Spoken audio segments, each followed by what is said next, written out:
Congratulations on the win, guys, over the weekend. Tell us, what's the last couple of days looked like with the Wallabies under Joe Schmidt? What are some of the differences perhaps between him and reviews and some of the other coaches you've worked with? Perhaps with you, Rob, first. It's been good. Been thorough as well with our review.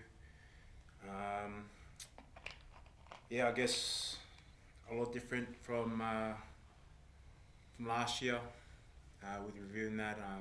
Sort of reminds me a bit of Ren's a bit, just with the way he is, and but it's been good. A lot of players have been on the laptops doing a lot of reviews as well, so a lot of boys taking that part on themselves, and that's probably been the best part, is that the computers are full and everyone's reviewing themselves. Rob, I imagine a fair bit of confidence comes out of winning a victory in front of a really healthy crowd in Sydney. What does a victory like that do for morale to kick the season off in style like you did? Yeah, it's been good. Boys have been happy. But I think we know if we were in the Wells camp this week, I think they would be putting everything into this week and throwing everything at us on Saturday. So I think we're happy with the win, and just knowing that we've got to get on with our job, and knowing it's going to be another tough match this week, and we've just got to keep working and rolling up our sleeves, and knowing that we've got another job to do. Just a question on the both of you grew up in Melbourne. I'm sure the city and the state is a really one dear to your hearts. Like, how meaningful is it to play a test match, given the last 6, 7, 8 months, what's happened with the Rebels? How meaningful is it to play on home soil? Yeah, so good. Played here a couple of times in the gold jersey, and sort of get a lot of confidence and motivation out of it, just knowing that I was born and bred here, and knowing that I'll have a lot of family in the crowd as well. So if I get the chance to play a game this week and have family in the crowd, I'll be willing to put my body on the line for them and for the team. What about you, Hunter? Like, your journey in Melbourne was an interesting one too, with a couple of different stories, but you forged your kind of career throughout playing in the junior ranks there as well. Now obviously it's good to be back here in Melbourne to play, and obviously, like Rob, played a few games here with the Reds and that France series a couple of years ago, so it'll be good to be back playing in front of some friends and family. I was going to say, you guys both came through the Harlequin club. Was there any crossover between you two, sort of playing together or being around the club at the same time? And I guess what's the memories? Yeah, me and Hunter actually played together a few times through under 18s, maybe 16s, 20s. 20s, Vic 20s as well. So we've had a few games together. It was just good to come through that Harlequins, and then to see where we are now, and to be able to play against with each other is amazing. I guess, Hunter, is that something you cherish even more now, being back in the gold jersey, playing alongside someone like Rob, and then seeing almost that next generation and Isaac now come through? Yeah, no, it's good to see Isaac come through. We're one of those guys. When we first started at Harlequins, all three of us are Harlequins boys, so it's good to see another Harlequin boy come out and live his dream. Just sort of missing a sort of World Cup and sort of 2023, the test season, what does it mean to sort of be back in that gold jersey? Do you sort of give yourself time on the field to sort of look at it and just sort of soak it all in, all that sort of hard work coming to fruition? Obviously missing the World Cup was disappointing, but for me, the biggest one is just to enjoy and have fun while I'm doing it. So, yep. And having your clubmate Fluky outside you, does that sort of help you just sort of get back into it like it's just sort of another game? Fluky he's been good. Makes my job a lot easier on the field, doing all the running. So it's good to have Fluky outside me. And just sort of on this sort of attacking performance, what sort of come out that sort of that video session is sort of about how to just sort of clean that up and get the sort of backline working at its sort of best capabilities? He was obviously with the Wales the fans, they love to get up high on the edge, so the little reviews for us is just to get tighter and connect a bit more with our tens. Hunter, you mentioned missing out on the World Cup squad. Now that you're back in the team and you've got to start in the 12 jersey, how motivating is it to want to hang on to that shirt and try and make it your own? Yeah, no, it's a goal of mine each week. So, and the biggest one is for me is just, like I said, it's just got to enjoy it and have fun while I'm here. And Rob, different back row, I guess, last week. New man at 6, the skipper himself. How did you find the three of you work together? Yeah, no, it felt good. Thought Rongers went well as well for his first time captaining Australia. Had a lot of confidence in Rongers and Fraser as well.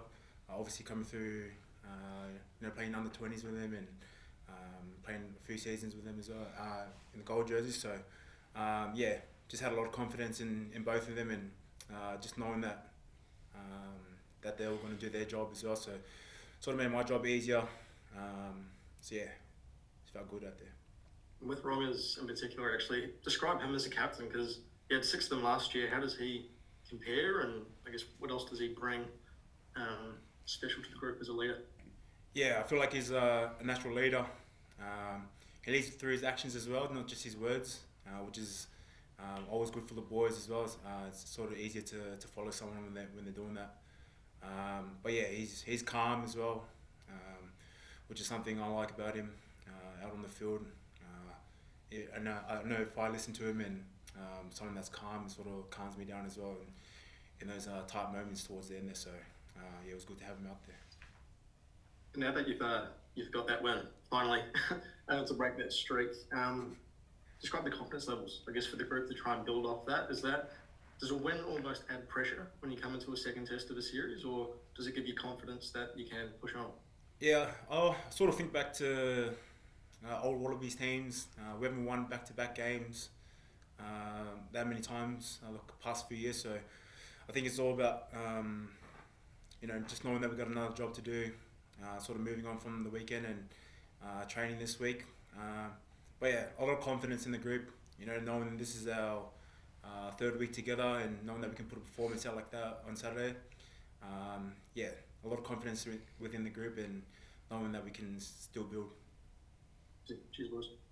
Hey, Bobby, you seemed like you really grew a leg in that last 20 minutes, even in the test. There was lots of physicality, hitting guys pretty hard. And have you really embracing that enforcer kind of role in the pack? Is that something that you've wanted to develop in your game as well? Yeah, I guess so. I just thought first half I wasn't getting through much work, and sort of through the second half I thought I could put a lot of pressure on the Wales players. So I couldn't really get my hands on the ball that much, so sort of had to go through the defense area, which is what I tried to do. And lungs were pretty cooked after the game, so happy with it. And Hunter, it seemed like you guys were implementing a nice short kicking game as well, and maybe that's because of the Welsh line speed. Just wondering, you've done that a lot throughout this year with the Reds. When you have to jump into a new environment with the Wallabies, with extra expectation and so forth, what's it like? And is that a game plan of yours to bring that kicking game in, but also what's it like transitioning from Super into international rugby and trying to do that? Obviously from the Reds to the Wallabies, I find Les and Joe very similar.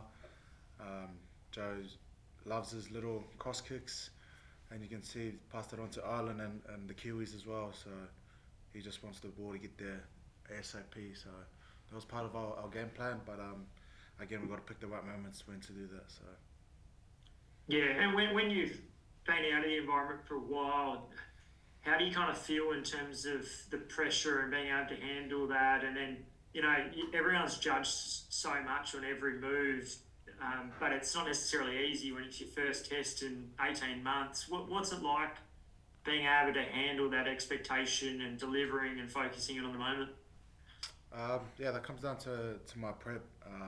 if I get my prep right during the week, I know I'll just go out there and do my job for the team and just be myself on that field and like I said, enjoy and have fun at the same time. Is that something that has been a little bit different from when you were playing last time, to just try to enjoy the moment a little bit more?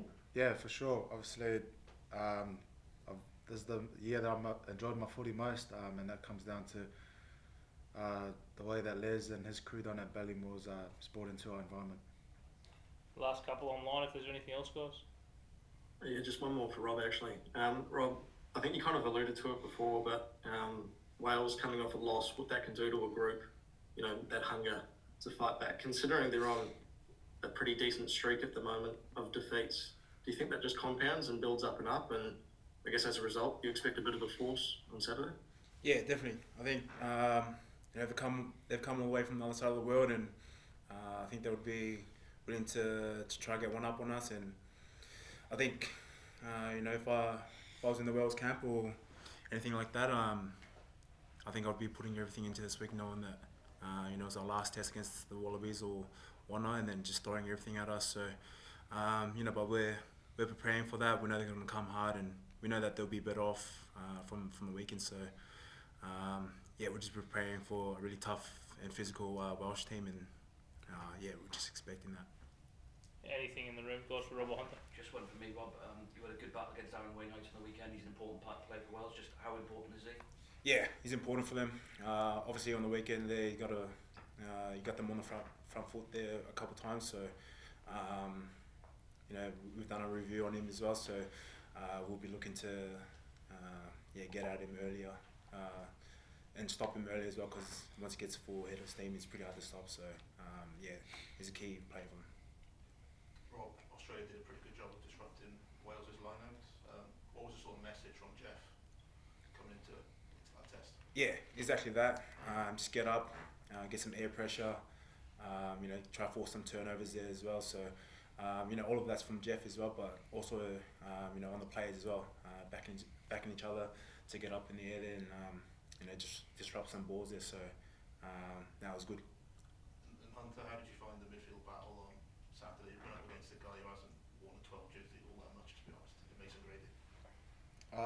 Mason obviously is the midfielders are big boys. A goal for us from Joe. Message from Joe was just to get underneath them and just get that ball back and look after the ball. Just quickly, guys, does anyone have family still living in Melbourne? And will they all obviously will try to come to the game on Saturday? I've still got family here down in Pakenham, so just have extra tickets, send them this way. So. And Bobby? Yeah, same. Parents are still down here, and then a couple of siblings as well. So, they'll probably head down to the game this week, which would be cool.